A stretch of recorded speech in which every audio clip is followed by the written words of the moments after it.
बर' बाजार VCDCनि मासिगिरि बाबुराम ब्रह्मनि हेंथायै बर' बाजार पुलिस थानायाव गसर होदों। BTCनि बारग' गाहाय मावफुं सोद्रोमा प्रमद बर' आरो बारग' मावफुं सोद्रोमा डक्टर नीलुत सरगियारि बिथांमोना 40 नं रौता बियाबनि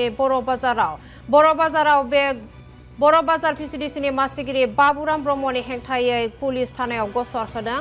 BTCनि बारग' गाहाय मावफुं सोद्रोमा आरो मावफुं सोद्रोमा नीलुत सरगियारि बिथांनि 40 नं रौता बियाबनि बर' बाजार VCDCनि सिङाव थानाय बर' बाजाराव रंजा जौस्रां आरो माखासे जौगालु बिथांखिनि थाखाय अन्थाइ खाम्फा गायसंदोंमोन।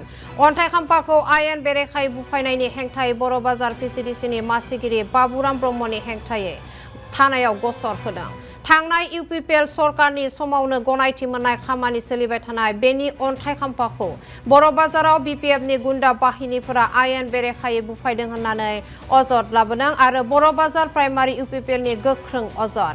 थांनाय 23 फेब्रुआरि खालारखालि बर' बाजाराव प्रमद बर' सरकारनि समाव गायसननाय अन्थाइ खाम्फाखौ बुफायनायनि बर' बाजारनि मासिगिरि बाबुराम ब्रह्मनि हेंथायै गसर होदों।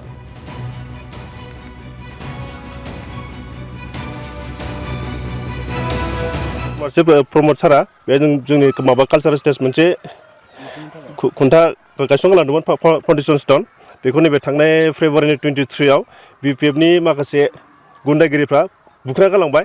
दा बेखौ मानि थाखाय बुख्रा गालांखो जोंनो बिनि डिटेल्स कुइसनखौ नांगौ। दा गावस्रा खामानि गोदान लाबोनो हायिनि थाखाय बेखौ माबा गालांसै एक्सपायार गालांबाय नामा? दा बेल' नङा, जोंनि नेक्स्टआव जाबाय नैबे सावथालगाव, बेयावबो जोंहा सेंग्रेबालनि मोनसे लामा दंमोन, बेयावथ' अलरेडि अनगयिं लामा, बेखौबो सिफायनानै गावसोर गोदान माबा गाबाय फाउन्डेसन स्टोन खालामगालांबाय। दा मानि थाखाय जाहोन माबाखो दा सरम बर'आ 10 बोसोराव जेबो खामानि होनो हायाखै।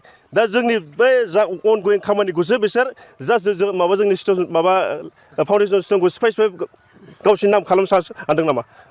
बिसोर नैबे सारि मासावबो जेबो गोदान माबा गैया, खामानि लाबोनो हायाखै। दा आं बेखौनो बुङो, BPFआ मा सिस्टेमै बेखौ माबाखो बुफायना गालांखो, मा जाहोनाव बुफायना गालांखो, जोंनो बेनि कुइसनखौ नांगौ। आरो बेनि उनाव जोङो जोंनि बर' बाजार आउटपस्टआवबो जों मोनसे FIR होनाय जाबाय।